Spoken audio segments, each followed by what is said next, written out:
Libertad de prensa no es solo poder hablar de lo que uno quiere hablar. Es poder hacerlo sin represalias ni hostigamientos.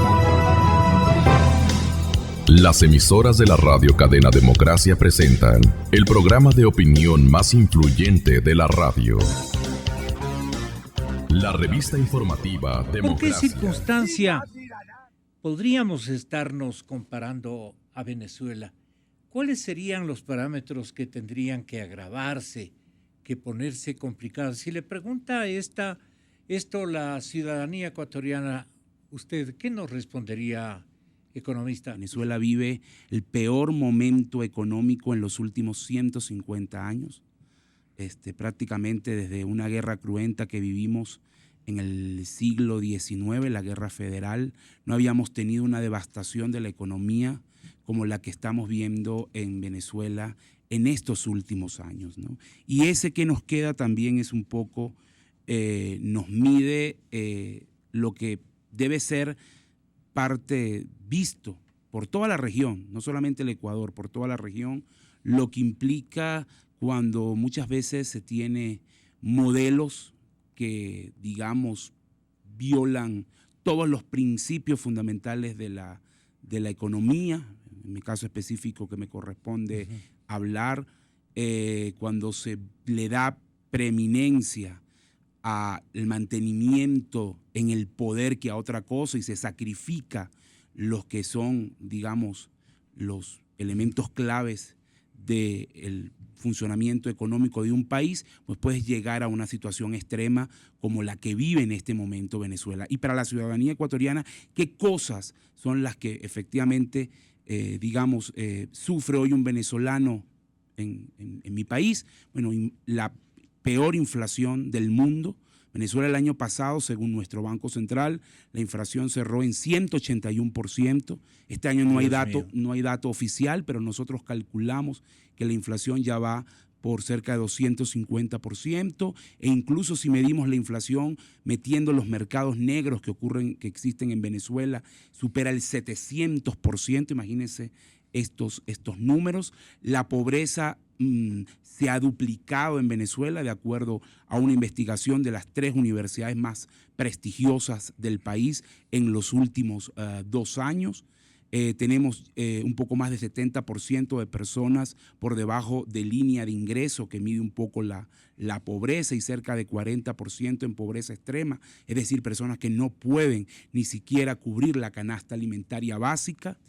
Un gravísimo problema de escasez, que en productos básicos para alimentarnos supera el 70% y en medicinas supera el 90%, lo cual nos coloca en una situación de crisis humanitaria. En Venezuela están muriendo personas por falta de medicamentos en tratamientos muy simples, cosas que no deberían una persona fallecer por eso. Está ocurriendo porque efectivamente el tema, en el caso de las medicinas, es muy grave, en el caso de los alimentos también.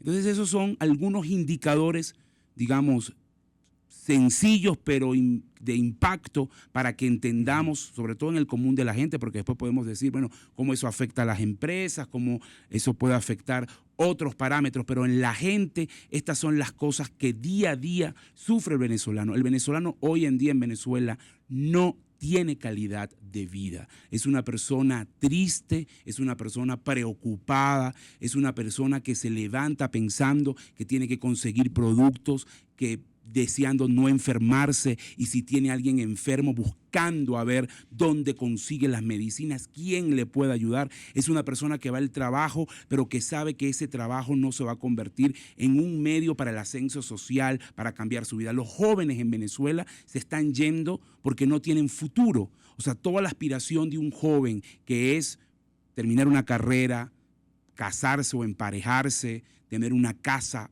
un carro, eso no existe en Venezuela. Están a años luz de alcanzar eso, y por eso prefieren salir del país, incluso en condiciones adversas, para, digamos, labrarse un mejor futuro. Ese es un poco, y a mí me es muy triste tener que venir a hablar de estas cosas, pero un poco alentar a cualquier país, al Ecuador y a cualquier país, que en la medida que no se tome conciencia de la responsabilidad que tienen los ciudadanos de exigirle a sus políticos,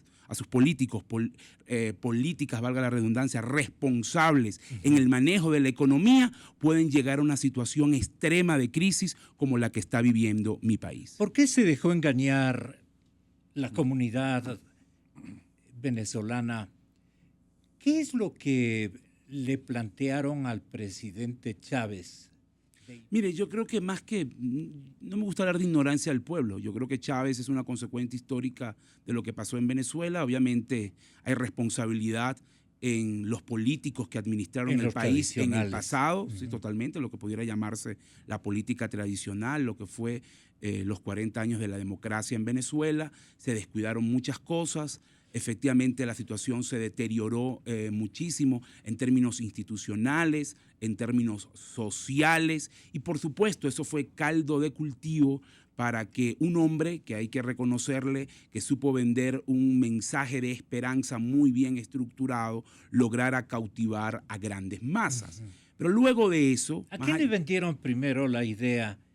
¿Los europeos o el francés? No sé a quién habría que atribuirle la titularidad de la idea. ¿Le vendieron a los hermanos Castro o directamente al presidente Chávez? No, yo creo que Chávez vino elaborando sus ideas en los 80, recuerden que en los 90 da el golpe de Estado con el cual se hace famoso al presidente Pérez, Carlos Andrés Pérez, presidente ya fallecido, expresidente nuestro. Y con los Castro la relación se empieza a hacer intensa a partir del año 2004, en el que se profundiza una relación con Cuba muy, muy fuerte, no solamente en términos económicos, sino también en términos políticos bastante, bastante elevada. Pero yo te diría que parte de Chávez hizo una amalgama. Digamos, en mi país decimos arroz con mango, de ideas de todas partes, de intelectuales venezolanos, extranjeros, cubanos, y armó su propio esquema, pero que la base, y eso conecta un poco también con la falla, era mantenerse en el poder a toda costa. Y ahí viene el segundo punto, no solamente fue el discurso y el carisma de Chávez, sino también que, bueno, por suerte, no consigo otra palabra, le tocó administrar o mal administrar el boom petrolero más alto en la historia de Venezuela, que ocurrió entre 2004 y 2008, que fueron los años más intensos. Los precios petroleros subieron de forma, digamos, inusitada. Venezuela recibió cerca de $1 billón, imagínense la cantidad, es básicamente de la que estamos hablando. Eso es $1 millón de millones de dólares. Exactamente, exactamente. $1 millón de millones. $1 millón de millones para que nos entiendan. Y por supuesto, Chávez o el chavismo hizo un uso político muy eficiente de la renta petrolera como mecanismo clientelar, como mecanismo de afianzarse en el poder, de tomar control de las instituciones y de construir un sistema con elementos autoritarios que, bueno, que fue, digamos, profundizando, perfeccionándose con este tema hasta su muerte, y que obviamente hereda el presidente Nicolás Maduro. ¿Pero fue suya la idea de esta franquicia o ya vino construida? Mira, yo creo que Chávez llegó al poder con la idea de transformar la nación, y creo que desde siempre tuvo claro el Chávez quedarse allí, ¿no? ¿Qué puntos tenía de cautivantes desde el lado eminentemente económico? Bueno, yo te voy a decir, el principal elemento cautivador de la franquicia de Chávez es que te puedes quedar ahí todo el tiempo que quieras. O sea, yo creo que eso cualquier político que le digan, mira, vamos a tratar, y además con la ayuda de un país rico en ese momento con recursos como Venezuela, porque obviamente Venezuela financió diferentes experiencias de proyectos en Latinoamérica, eso está demostrado. Ese fue el principal elemento motivador. Y usabas entonces probablemente el descontento que había en las masas por políticas mal aplicadas por gobiernos anteriores, para que estos nuevos gobiernos llegasen al poder montados en esta ola, y luego a partir de allí con populismo se afianzaran, ¿no? En Venezuela falló, usted también me lo preguntaba hace un rato. Mire, el principal elemento de fallo en Venezuela es que nosotros construimos una economía de ficción. Es decir, es una economía donde nosotros malgastamos esa gran renta, nos la gastamos, no ahorramos, se destruyeron las instituciones. Trabajaban muy poco. En Venezuela hay una destrucción de instituciones brutal y la institucionalidad no garantiza crecimiento por sí solo, pero es un principio básico para el crecimiento. Entonces ahora, cuando el petróleo cae, bueno, el socialismo del siglo XXI se destruye como un castillo de naipes. Y luego, obviamente, Chávez con plata, con dinero, empezó a vender o a influir en diferentes países de la región, consiguió, bueno, políticos con los que tuvo afinidad, Brasil, el caso también de Ecuador, la Argentina, Nicaragua, pero también hay que destacar que incluso estos países tienen elementos diferenciadores. La economía de estos países no llega al nivel de deterioro que tiene la economía venezolana, ni el mal manejo económico que tiene la economía venezolana no es replicado por ningún otro país que incluso vive bajo la franquicia del socialismo del siglo XXI. O sea, no solamente es el padre en términos de promover esa franquicia a nivel latinoamericano, sino que también el padre, hablando de Venezuela, es el que tiene el peor desempeño en economía, pero por distancia con respecto al resto. Uno ve lo que pasa en Ecuador y uno dice, yo entiendo su preocupación y entiendo que muchos dicen, bueno, no queremos estar como Venezuela y es válido, pero ustedes no viven ni la 10ª parte de lo que viven los venezolanos, ¿no? Incluso hay... ¿En qué parte del graderío estamos para parecer o llegar al desbarajuste venezolano? No, Venezuela también tiene una caída importante de su sector real.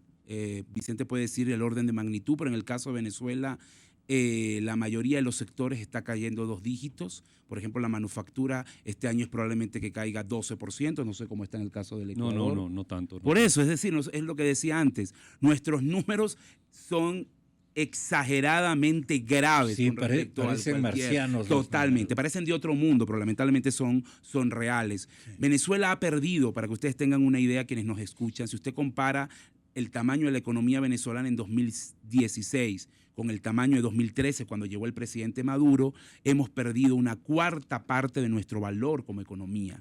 Yo creo que eso solamente ocurre en países con desastres naturales muy profundos o con guerras. No hay un país que solamente por manejo económico o por mal manejo económico tenga una contracción de este nivel, por lo menos en estos años del siglo XXI, ¿no? Entonces eso te dice que a pesar de que estos elementos están presentes en Venezuela se multiplican mucho más de lo que se tiene, ¿no? ¿Y por qué Maduro se ha cruzado de brazos? Es lo que extrañamos. Por lo menos en la retórica miente, pero en otras partes mienten y hacen algo. Allá no hacen nada y además mienten. Mire, yo creo que uno de los factores que explica el tema de venezolano, específicamente eso que usted pregunta, el por qué no se actúa, tiene 2 vertientes. Por un lado, bueno, creo que el chavismo y Maduro en particular es preso de, bueno, toda esta cháchara, todo este elemento ideológico, ¿no? De ver enemigos donde no hay, de hablar de conspiraciones, de guerra económica, de negar el mercado, que para mí es uno de los elementos clave de la crisis. En Venezuela prácticamente se ha destruido el mercado, ¿no? Entonces, ese es el primer elemento. Hay una carga ideológica muy fuerte para ver los problemas. No se enfrentan los problemas con pragmatismo. Esa es la primera gran falla que tiene Maduro. Quiere explicar todo con la ideología y dado la caída de los precios petroleros no sirve. Y el segundo elemento es que el chavismo no es un grupo monolítico, es un grupo de facciones. Facciones con diferentes intereses, donde conviven civiles, donde conviven militares y efectivamente esas facciones, muchas de ellas enfrentadas entre sí, con intereses diversos. Maduro no ha tenido el liderazgo suficiente para imponerse, para resolver conflictos entre esas facciones y para poder liderizar cambios económicos. Muchas medidas que en el pasado el madurismo intentó aplicar, que eran medidas coherentes, se quedaron en el camino por la guerra entre facciones, porque se tocaban intereses, se tocaban negocios, y no tuvo el liderazgo suficiente para, digamos, imponer una línea y imponer una hoja de ruta. Y por supuesto el tiempo fue pasando, el deterioro se fue profundizando y llegamos a esta situación de crisis de gravedad que estamos viviendo hoy en Venezuela. Primero hay que destacar que ya el chavismo no es popular, y ese es el primer elemento que yo creo que a veces internacionalmente se pierde. Ya Maduro no tiene la base popular que llegó a tener Chávez y que llegó a tener el chavismo en su época dorada. Hoy el gobierno, los índices de aprobación, que tal vez son altos para la crisis, pero se mueven entre 20 y 25%. Eso es muy bajo para el chavismo, muy, muy bajo en su contexto histórico. Es decir, las mayorías rechazan al gobierno, rechazan el modelo, y por eso es que el gobierno se ha, digamos, atrincherado en una especie de dictadura moderna institucional con control de instituciones para imponer su tesis, para desconocer la voluntad popular y para evitar mecanismos que impliquen ir a las urnas, a las elecciones para resolver los conflictos, como es el caso de lo que se ha planteado recientemente como el referéndum revocatorio, porque el chavismo sabe que lo tiene perdido. Fíjense lo que pasó, que es importante que se vea en las elecciones pasadas con todo el ventajismo, porque hay que ver lo que significa ser opositor en Venezuela, lo que significa competir contra el monstruo del Estado en Venezuela. El Estado en Venezuela controla el 97% de los dólares, tiene cerca de un poco más del 40% de la economía. 8 millones de venezolanos tienen una dependencia del Estado. Estamos hablando de una población de cerca de 32 millones de habitantes. Y con todo y eso, la oposición logró mayoría absoluta en las cámaras, en la elección de la Asamblea Nacional. Eso te está diciendo a ti que hay un descontento muy fuerte con el modelo, ¿no? Que ya entonces se ha vencido esa ilusión y que solo te queda ese chavismo duro del que usted habla, que pareciera que está todavía bajo la droga. Es un chavismo con una carga ideológica muy fuerte, pero que cada vez es menor. Es menor. Es mucho menor, y eso es importante, creo que, hacer la clarificación, ¿no? Sí. Vicente Albornoz, señor economista, ¿usted qué aludiría de la realidad ecuatoriana como parecidos a la venezolana, con diferencia cronológica nada más? Sí, bueno, a ratos cuando le veo a Asdrúbal, es un ser humano normal, pero unos ratos piensa que viene del futuro, ¿no? A contarnos lo que va a pasarnos en el futuro. Sí. Pero no, a ver, yo tengo una pregunta para Asdrúbal en realidad. ¿Cuánto cuesta un litro de leche en Venezuela? Atención. Bueno, si lo hablamos en bolívares, lo que pasa es que en Venezuela hablar de los precios es regulado o no regulado. Bueno, ¿no? O sea, si quiero un litro de leche, ¿cuánto me cuesta en Venezuela? Si lo compras regulado, probablemente cueste 20 bolívares, 20, 30 bolívares, pero en el mercado negro lo puedes conseguir 20, 30 veces más caro que ese valor, y ese es el problema que existe. Más sí. caro. Por ejemplo, un champú, por decir algo, un champú cuesta, acaban de subir los precios, pero hasta la semana pasada costaba cerca de 50 bolívares. Perdón, 50 bolívares, estamos hablando de unos centavos de dólar, ¿no? Sí, si lo ves con el mercado negro es 5 centavos de dólar, ¿no? Y menos. Claro. Porque es 1000. O sea, claro. Es mucho menos, ¿no? Es medio centavo de dólar. Medio centavo de dólar. Un champú medio centavo de dólar en el mercado oficial. Oficial. Pero en el mercado negro te puede costar 1,5 dólares, ¿no? Pero si es que quiero ir al mercado oficial, tengo que hacer colas. Sí, inmensas, pero de horas. ¿Cuánto tiempo puedo dedicarle para conseguir un champú? Voy a explicar un poco el proceso. Las colas primero son por número de cédula, de tu terminal de tu DNI. ¿No? Entonces depende, si es 1 o 2 probablemente te toca los lunes. La persona que la cédula termine en 6 no puede comprar un lunes. Entonces, ¿En serio? Productos regulados, ¿no? Ya. Entonces usted tiene que llegar muy temprano. ¿Por qué? Obviamente los establecimientos abren entre las 8 y las 9 de la mañana, pero usted tiene que llegar generalmente 3, 4 de la mañana, incluso hay gente que pernocta allí porque tiene que asegurar el puesto, porque obviamente como han caído los precios petroleros y han caído los ingresos, están llegando menos productos. La producción local es muy, muy baja porque no tienen materias primas las empresas. Entonces usted tiene personas, vamos a poner el caso menos duro, que es alguien que llega a las 4 de la mañana. Tú tienes que estar desde las 4 de la mañana hasta las 8 o 9 aguardando en la cola que abra el establecimiento. Y a partir de allí puede estar, bueno, si está de primero el tiempo, pero imagínate, puedes tener a alguien que esté desde las 4 de la mañana hasta las 10 de la mañana para comprar productos regulados a estos precios irrisorios, pero, bueno, eso no es calidad de vida para nadie, ¿no? ¿Entiendes? Pero también hay las... Perdón, perdón que te interrumpa. O sea, yo no puedo comprar un shampoo regulado los lunes si es que tengo el número de documento de identidad equivocado. Si no te corresponde ese día, no puedes. Y no puedo comprar leche tampoco. No puedes comprar leche. No puedes comprar los productos regulados que son obviamente de mayor uso en los alimentos, los típicos, lo que es para nosotros la harina para hacer las arepas, que es la comida típica de Venezuela, salsas, el azúcar, el café, por mencionar cosas, la leche, lo que tú decías. Y en cuidado personal, desodorante, jabones, champú, pasta dental, por mencionar esos productos. Tú no lo puedes comprar. O sea, en Venezuela no hay libertad para el consumidor, porque en Venezuela se ha destruido el mercado. Y tampoco hay ninguna competencia, ¿no? Exactamente, cada vez quedan menos empresas. Entonces, adicionalmente, bueno, toda esta estructura, si tú sabes que un champú vale este precio, vale medio 50, centavo. Exacto. Medio centavo de dólar. Y tú lo puedes vender en $1 o $2. Bueno, hay gente que se dedica a comprar para revender en los llamados mercados negros. En mi país, despectivamente, a estos revendedores los llaman bachaqueros, ¿no? Entonces, bueno, mucha gente termina comprándole a esta gente porque tú no puedes meterte a hacer colas desde las 4 de la mañana. Pero ¿qué manera tan improductiva de perder Totalmente. el tiempo? ¿Cuándo trabaja la gente si es que hay que pasarse en colas? Bueno, Venezuela tiene un grave problema de productividad. El sector público, como ustedes saben, porque además a todas estas hay una grave crisis eléctrica en estas últimas semanas. Y en el mes de mayo, el sector público venezolano solo está trabajando los lunes y los martes. Es decir, usted llega el lunes del fin de semana y el martes tiene que pensar qué va a ser el fin de semana porque solo trabaja 2 días, ¿no? Entonces, generalmente esta gente ahora puede dedicarse a hacer. Y en el sector privado, pues hay problemas de ausentismo, hay lo que se llama inamovilidad laboral. Las empresas no tienen libertad para despedir a las personas.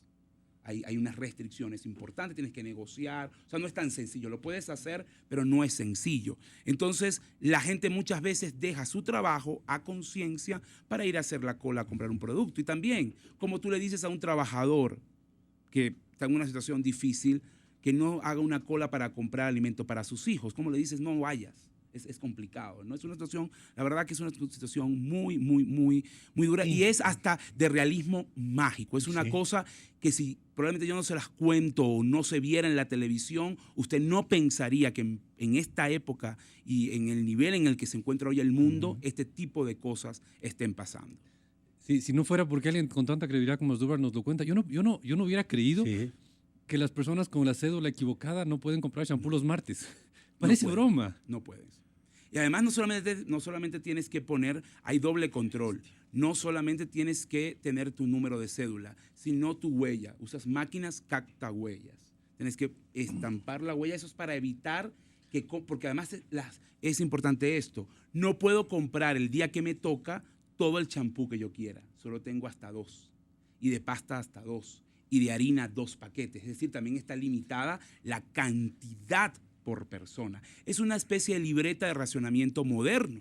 Es decir, yo voy y compro esas cantidades. Entonces, para evitar que yo compre en otras partes la misma cantidad, está integrado el sistema y usan captahuellas. Ahora, en Venezuela existe una cosa que yo no he visto en ningún otro país dentro de la información económica, se llama el índice de escasez, que dice qué porcentaje de los productos de la canasta familiar normal no se consigue, ¿no es cierto? No sé, ¿se sigue publicando ese dato? No, mira, la escasez se dejó de publicar, yo te diría, creo que el último dato fue abril 2014, obviamente como era un indicador tan negativo, se dejó de publicar. Hay firmas privadas, nosotros no lo hacemos, medimos inflación, pero no medimos escasez, pero hay firmas privadas que sí lo están midiendo y como dije al principio, en rubros de la canasta básica, es decir, en Venezuela hablar de canasta básica son estos productos que acabamos de mencionar, que son las cosas típicas de consumo y de uso de las personas. La escasez está en el orden de superior al 70%, pero en el de las medicinas sí es bastante grave y supera el 90%.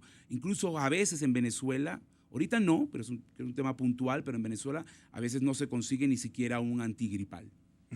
Ha pasado. Yo he tenido, y por eso lo digo, he tenido que traer del extranjero antigripales o pastillas para el dolor de cabeza, porque no hay en Venezuela. Querido economista, ¿cómo cayó la intervención del señor secretario general de la Organización de Estados Americanos en tierra venezolana? Mire, ese es un tema bien interesante porque obviamente en Venezuela un debate que cada vez está ya por resolverse sobre que el país está entrando en un régimen autoritario, ¿no?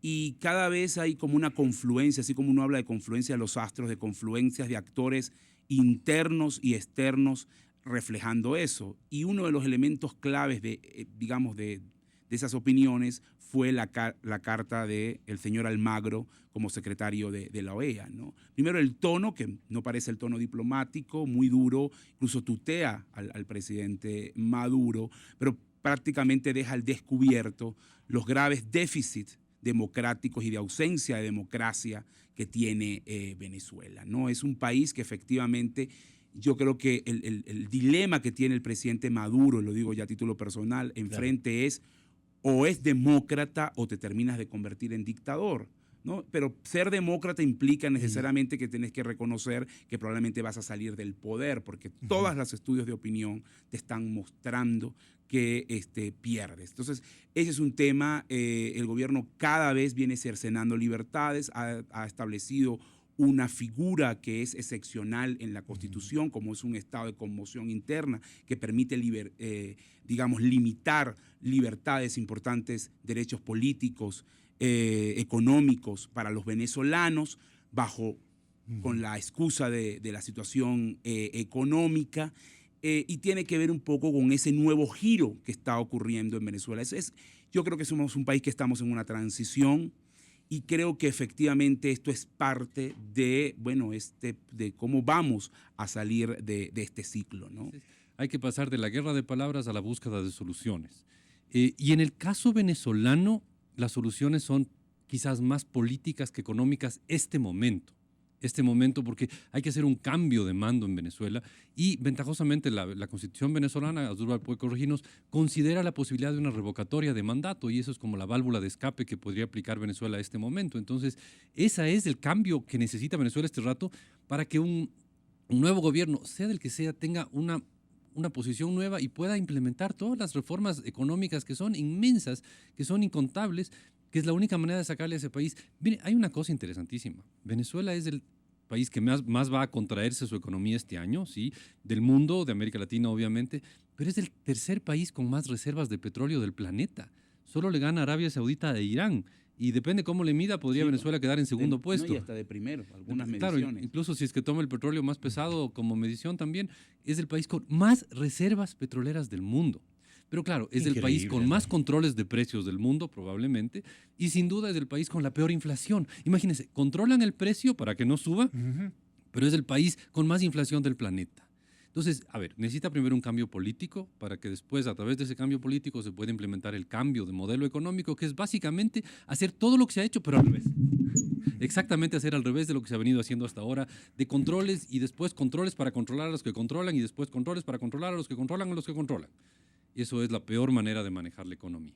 Con que un gobierno que no se sienta a dialogar, un gobierno que frena los cauces de expresión de un pueblo que quiere manifestarse, que quiere buscar a través de un recurso constitucional, como lo es el referéndum revocatorio, expresarse, pues tiene locura. Eso para mí es la expresión que yo veo de lo que ha dicho el expresidente Mujica. Porque fíjense que la oposición venezolana, la gran mayoría de la oposición venezolana, no le está pidiendo a Maduro que se vaya, no está hablándole a militares para que den un golpe de Estado. No. Está diciendo cumpla un punto que está en nuestra Constitución, que es que el pueblo vaya a las urnas y se le pregunte, ¿usted quiere que el presidente siga o no? Y la gente vote y se respeten esos resultados. Eso es lo que se está pidiendo, que es constitucional, ni siquiera es una salida inédita. Está en nuestra Constitución y además el presidente Chávez ya pasó, que lo ganó, un proceso revocatorio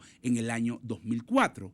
Entonces, es lo que en parte se está pidiendo ahora al gobierno del presidente Maduro. La crisis es muy grave, vamos a medirnos para que ese sea el primer paso, porque obviamente eso no va a resolver los problemas en Venezuela, eso no va a hacer que los productos lleguen, eso no va a hacer que la inflación baje, pero es un paso, el primero para solucionar los problemas del país.